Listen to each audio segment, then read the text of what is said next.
Como a Arca da Aliança foi construída e de que maneira ela realmente era usada. Trabalhadores escravizados no deserto ergueram um cofre sagrado com pouco mais de 1 metro de comprimento, feito de ouro puro e pesando cerca de 150 quilos. Era uma obra com medidas exatas, camadas perfeitas e tolerância zero para erros. Um deslize significava morte. Mas como eles conseguiram criar algo tão preciso sem ferramentas modernas? E por que um simples toque nesse objeto podia matar instantaneamente? Hoje você vai entender todo o processo técnico de cada parte, os materiais aparentemente impossíveis utilizados e os rituais perigosos que apenas um homem, uma única vez por ano, podia realizar. Um detalhe errado e ninguém sobrevivia. E onde estaria essa arca atualmente? Fique até o final do vídeo. Deus chama Moisés ao topo do Monte Sinai e entrega instruções meticulosas para construir um artefato sagrado. Medidas rigorosas, materiais definidos, técnicas específicas, um erro e tudo se tornava inválido. Mas o primeiro desafio era enorme. Quem seria capaz de construir aquilo? Israel tinha acabado de escapar do Egito após 4 séculos produzindo tijolos. Não possuíam oficinas, nem ferramentas de precisão, nem tempo disponível. E Deus estava exigindo arte em ouro, trabalho que só um mestre artesão conseguiria executar. A solução veio de uma forma inédita. Deus escolheu um homem chamado Bezalel, da tribo de Judá, e o preencheu com o Espírito Santo especificamente para realizar esse trabalho. Ele se tornou o primeiro homem na Bíblia descrito como cheio do Espírito de Deus, não para profetizar, nem para comandar exércitos, mas para trabalhar com as mãos. Deus lhe deu sabedoria para moldar ouro, prata e bronze, lapidar pedras e entalhar madeira com extrema precisão. Bezalel tinha 30 anos e com ele veio Aholiabe, da tribo de Dan, como auxiliar, mas a habilidade não resolvia o segundo problema, o material, de onde um grupo de ex-escravos refugiados tirou ouro suficiente para revestir completamente um baú sagrado por dentro e por fora. Antes de partir do Egito, os israelitas pediram aos egípcios objetos de prata, ouro e roupas. E os egípcios, aterrorizados pelas 10 pragas, lhes entregaram tudo. Foi o pagamento tardio por séculos de trabalho sem salário. Assim, quando chegou o momento de construir, o povo trouxe ouro verdadeiro, brincos derretidos, pulseiras quebradas, colares fundidos, e trouxeram tanto que Moisés precisou mandar parar as doações. Mas o ouro era apenas o começo. A lista de materiais pedidos por Deus ia muito além do imaginado. Ele pediu madeira de acácia, uma das poucas árvores capazes de sobreviver no deserto do Sinai, dura, resistente, quase indestrutível, perfeita para algo que seria carregado por décadas. Depois vinham os tecidos, linho refinado, fios azuis, púrpura e carmesim, pelo de cabra, peles de carneiro tingidas de vermelho. Cada material tinha propósito específico. Cada cor simbolizava algo sagrado. E aqui está um detalhe que muitos ignoram. A cor púrpura, na antiguidade, era a mais cara do mundo. Para produzir um único grama de corante púrpura, era preciso esmagar milhares de moluscos marinhos. Esse pigmento valia mais do que ouro. E Deus pediu fios inteiros dessa cor. De onde um povo no meio do deserto conseguiu isso? Provavelmente trouxeram do Egito junto com o ouro. Os egípcios tinham rotas comerciais com os fenícios, que produziam corante. E quando os israelitas pediram roupas, não especificaram quais. Receberam então tecidos nobres, roupas de elite, materiais usados normalmente por faraós. Bezalel reuniu tudo, ouro fundido, madeira trabalhada, tecidos preciosos, e começou a montar algo que mataria qualquer pessoa que tocasse sem permissão. Como ele conseguiu fazer isso sem perder a vida? A primeira regra da construção era simples: errar as medidas era sentença de morte. A caixa precisava ter pouco mais de 1 metro de comprimento, cerca de 70 centímetros de largura e a mesma medida de altura. Um dedo a mais ou a menos, o projeto inteiro estava errado. Deus havia dado instruções numéricas específicas, sem margem de tolerância. Bezalel cortou as tábuas de acácia com precisão milimétrica, usando cordas marcadas com nós em intervalos regulares, técnica egípcia que provavelmente viu artesãos experientes utilizarem. Mas apenas madeira não bastava, e o que veio depois exigiu uma habilidade muito além da carpintaria. Deus ordenou que a arca fosse revestida com ouro puro por dentro e por fora. E aqui surge o primeiro desafio técnico fatal: Ouro puro é mole. Não se pode simplesmente colar folhas finas sobre madeira. Bezalel precisava martelar o ouro até que se tornasse maleável, mas não tão delgado a ponto de rasgar ao menor toque. Depois o fixava com minúsculos pregos de ouro ou com resina natural funcionando como adesivo. Cada centímetro precisava ser revestido sem imperfeições. Se a madeira parecesse exposta em qualquer ponto, a arca se tornaria inválida. Eram 3 camadas completas, madeira de acácia no centro, ouro puro revestindo todo o interior e outra camada de ouro cobrindo toda a parte externa. Isso fazia da arca um objeto absurdamente pesado, algo em torno de 150 quilos, peso que 2 pessoas sozinhas jamais conseguiriam erguer. Em seguida, foi acrescentada uma moldura de ouro ao redor da parte superior. Não era enfeite, era um reforço estrutural para impedir que as bordas se danificassem durante o transporte. Mas aqui surge uma descoberta feita por estudiosos modernos. Essa combinação condutor-isolante-condutor é exatamente igual à estrutura de um enorme capacitor elétrico. Ouro conduz eletricidade, madeira funciona como isolante e o ouro externo conduz novamente. Carregada pelo movimento no deserto, a arca poderia acumular eletricidade estática e agir como uma espécie de bateria primitiva, armazenando voltagem. E os querubins que Bezalel ainda precisava moldar funcionariam como pontas de descarga, da mesma forma que dispositivos de alta tensão concentram energia em um único ponto. Se alguém com carga elétrica diferente tocasse na arca, poderia receber algo equivalente a dezenas de milhares de volts direto no corpo.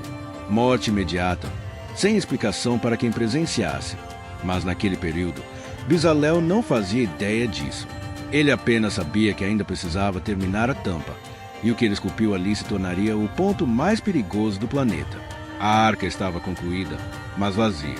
E aqui começa uma parte que muita gente não compreende. O que foi colocado dentro dela, e por que justamente esses itens a tornavam tão carregada de significado e poder. O primeiro objeto eram as tábuas da lei, 2 pedras onde o próprio Deus escreveu seus mandamentos no Monte Sinai. Os 10 mandamentos gravados naquelas pedras não eram cópias, eram os originais da segunda versão, porque as primeiras tábuas tinham sido destruídas. Quando Moisés desceu do monte e viu o povo dançando diante de um bezerro de ouro, num surto de indignação, lançou as tábuas ao chão, quebrando-as. Deus então ordenou que Moisés talhasse 2 novas pedras, subisse novamente. E Deus reescreveu tudo. Essas segundas tábuas foram colocadas dentro da arca. Mas não era só isso. Dentro dela também estava a vara de Arão. O povo havia começado a contestar a autoridade de Arão como sumo sacerdote. Então Deus determinou um sinal: 12 varas, uma de cada tribo, depositadas no tabernáculo durante a noite. Na manhã seguinte, 11 estavam como antes, secas, mortas. Mas a vara de Arão havia florescido. Brotara folhas, produzira flores e até amêndoas maduras em apenas uma noite. Uma vara seca que voltou à vida sem nenhuma intervenção humana. Deus ordenou que aquela vara fosse guardada dentro da arca como testemunho permanente de sua escolha. O terceiro item era o maná, o alimento que caía do céu todas as manhãs durante 40 anos no deserto. E havia algo muito estranho sobre ele. Se alguém tentasse guardar maná para o dia seguinte, apodrecia e enchia de vermes. Mas o maná guardado dentro da arca nunca estragou. Ficou preservado por séculos, sem refrigeração, sem qualquer conservante, apenas mantido intacto pela intervenção divina. Assim, dentro da arca havia 3 objetos: as tábuas, representando a palavra de Deus; a vara, representando a autoridade sacerdotal; e o maná, representando a provisão divina. Mas esses itens eram apenas metade do mistério. O verdadeiro risco estava no modo como a arca precisava ser transportada. Qualquer pessoa que tentasse carregá-la de maneira inadequada percebia, tarde demais, o preço da desobediência. A arca não era algo que se pegava nas mãos e se movia. Existiam regras extremamente específicas, e quebrar uma única delas significava morte imediata. Os levitas da família de Coate eram os únicos designados para carregar a arca. Ainda assim, nem eles podiam simplesmente acordar, segurar as varas e partir. Havia dias inteiros de preparação antes de cada deslocamento. Lavagens cerimoniais 3 vezes por dia com água misturada às cinzas de uma novilha vermelha. Abstinência sexual durante toda a semana. períodos de jejum, sacrifícios de purificação oferecidos no altar. Por quê? Porque tocar na arca em estado de impureza não matava apenas o indivíduo, atraía a ira divina sobre toda a comunidade. A responsabilidade era coletiva. Quando o acampamento precisava se mover, os sacerdotes entravam no Santo dos Santos, retiravam o véu que separava o lugar mais sagrado e cobriam a arca com ele. Depois colocavam por cima uma cobertura feita de pele de animal marinho. Sobre essa, um pano totalmente azul. Só então inseriam as varas nas argolas.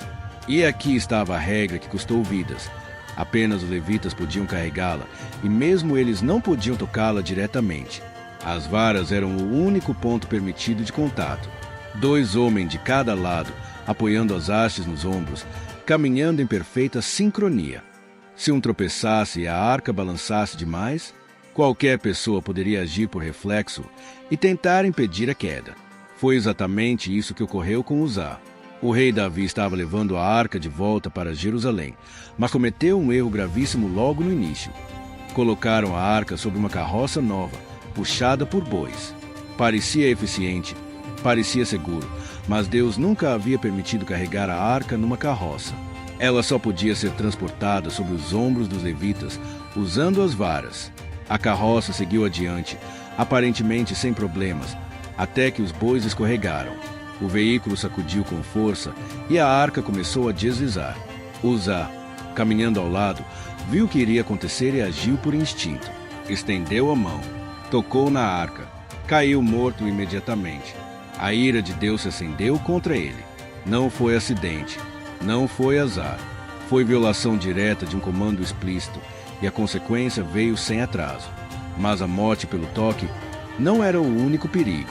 Quando a arca entrava em guerra, cidades inteiras descobriam o que significava enfrentar o Deus de Israel.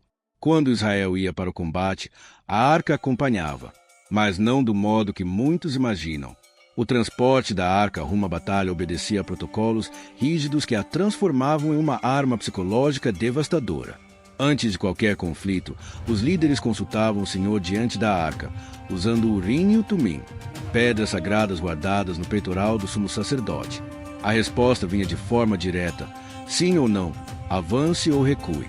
Se Deus dissesse não, mesmo assim, o povo decidisse levar a arca, o desastre era certo. A posição da arca também era estratégica. Ela não avançava na linha de frente, onde corria o risco de ser capturada. Ficava atrás do exército, mas visível o suficiente para que tanto os israelitas quanto seus inimigos soubessem que ela estava ali. O impacto psicológico era duplo. Os israelitas lutavam com coragem absoluta, porque acreditavam que Deus estava literalmente presente. Já os inimigos lutavam tomados por pânico. Jericó, por exemplo, tinha muralhas com espessura de cerca de 6 metros, consideradas impossíveis de derrubar. Mas a arca foi levada ao redor da cidade uma vez por dia, durante 6 dias. 7 sacerdotes tocavam trombetas à frente.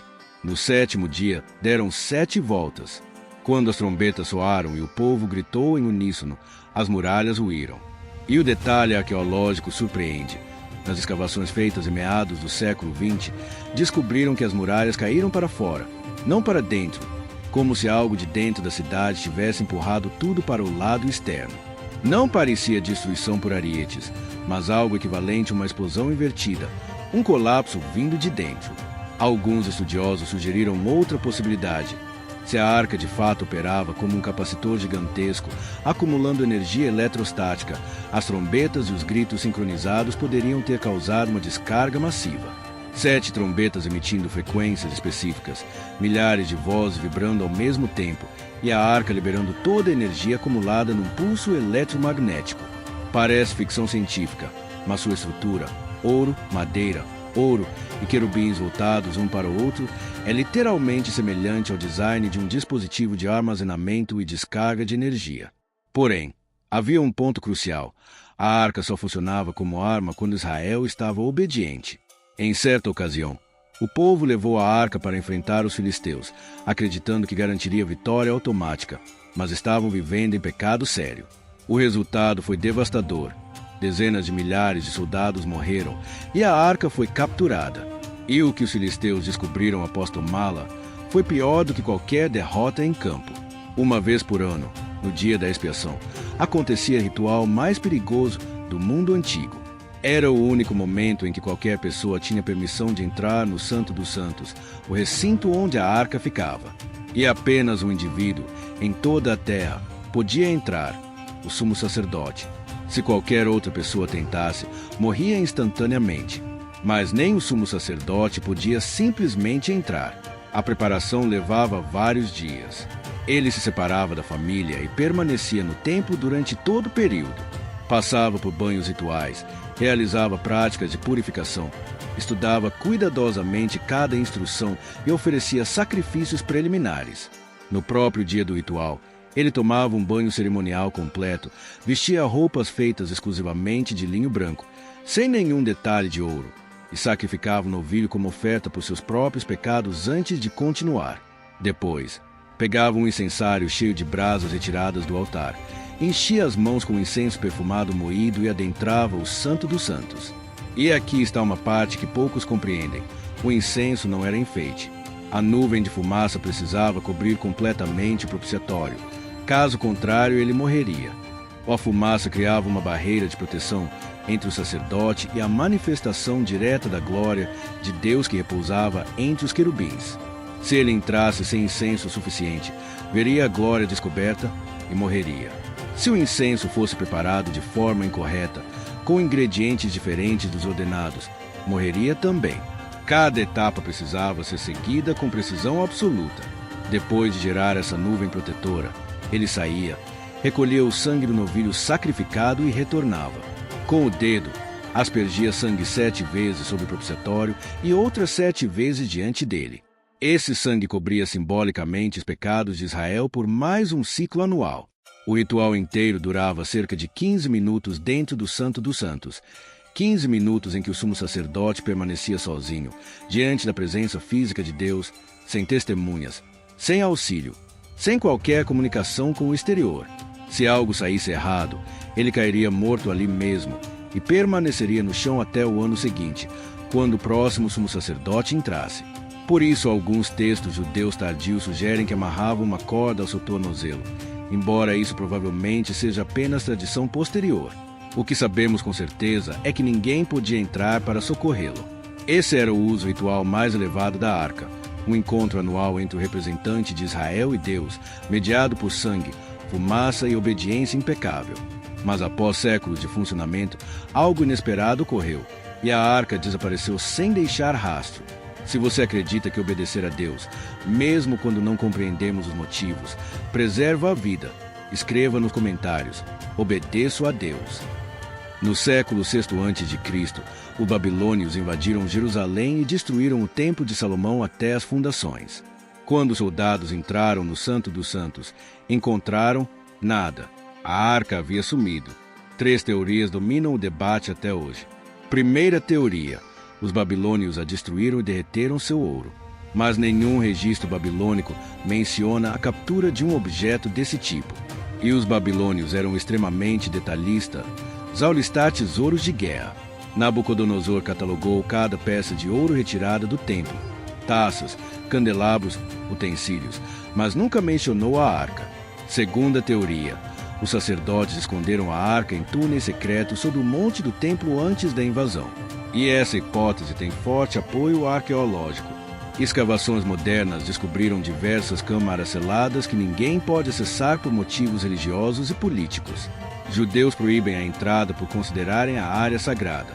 Muçulmanos vetam escavações porque o Domo da Rocha e a Mesquita de Al-Aqsa estão diretamente acima. Em meados da década de 80, o rabino Yehuda Jet encontrou um corredor bloqueado que conduzia diretamente para debaixo do monte do templo. Ele acreditava que a arca estava ali, mas, quando autoridades islâmicas souberam, selaram o túnel com concreto e proibiram qualquer avanço futuro. Terceira teoria: a arca foi levada para a Etiópia pelo suposto filho do rei Salomão com a rainha de Sabá. Segundo essa tradição, ela está guardada até hoje na igreja de Santa Maria de Sião, na cidade de Axum. E essa teoria tem elementos estranhíssimos. Existe um guardião que vive dentro da igreja e nunca abandona o recinto. Ele é escolhido ainda jovem e passa o resto da vida protegendo algo que ninguém mais pode ver. Quando está prestes a morrer, escolhe um sucessor e transmite o segredo. Isso acontece há séculos. Jornalistas, arqueólogos e até membros da própria Igreja Ortodoxa Etíope são proibidos de entrar. O guardião atual, o monge Abba Jebre Maskel, afirma ter visto a arca, mas não pode descrevê-la. Fotografias são proibidas. Qualquer tentativa de investigação científica é barrada. Em meados da década de 30, o fascínio pela arca ultrapassou fronteiras religiosas. Heinrich Himmler, braço direito de Hitler, enviou equipes nazistas às montanhas do sul da França, procurando a arca no castelo de Montségur. Eles acreditavam que os cavaleiros templários haviam escondido o artefato durante as cruzadas, porque os nazistas queriam a arca, porque relatos antigos descreviam o objeto acompanhando Israel nas guerras, emitindo poder capaz de derrubar muralhas e destruir exércitos inteiros. Himmler, obcecado por ocultismo, acreditava que encontrá-la garantiria a vitória do Terceiro Reich. Meses de escavações, nenhum resultado. Hoje, muitos arqueólogos israelenses acreditam que a arca permanece oculta em câmaras subterrâneas sob o Monte do Templo, em Jerusalém. Mas escavações são proibidas devido às tensões políticas entre judeus e muçulmanos. Assim, o maior mistério não é apenas o que a arca era, mas onde ela está agora. E, caso alguém a encontre, o que acontecerá no instante em que alguém tocar nela pela primeira vez em mais de 2 milênios e meio? Séculos após o desaparecimento da arca, o rei Salomão ergueu o templo mais magnífico que o mundo antigo conheceu, construído especificamente para abrigá-la no Santo dos Santos. Quer descobrir como esse templo foi construído? A estrutura mais cara e tecnicamente impossível da antiguidade, com pedras de centenas de toneladas movidas em máquinas modernas? Clique aqui na tela e veja como dezenas de milhares de trabalhadores levaram 7 anos para erguer a Casa da Arca.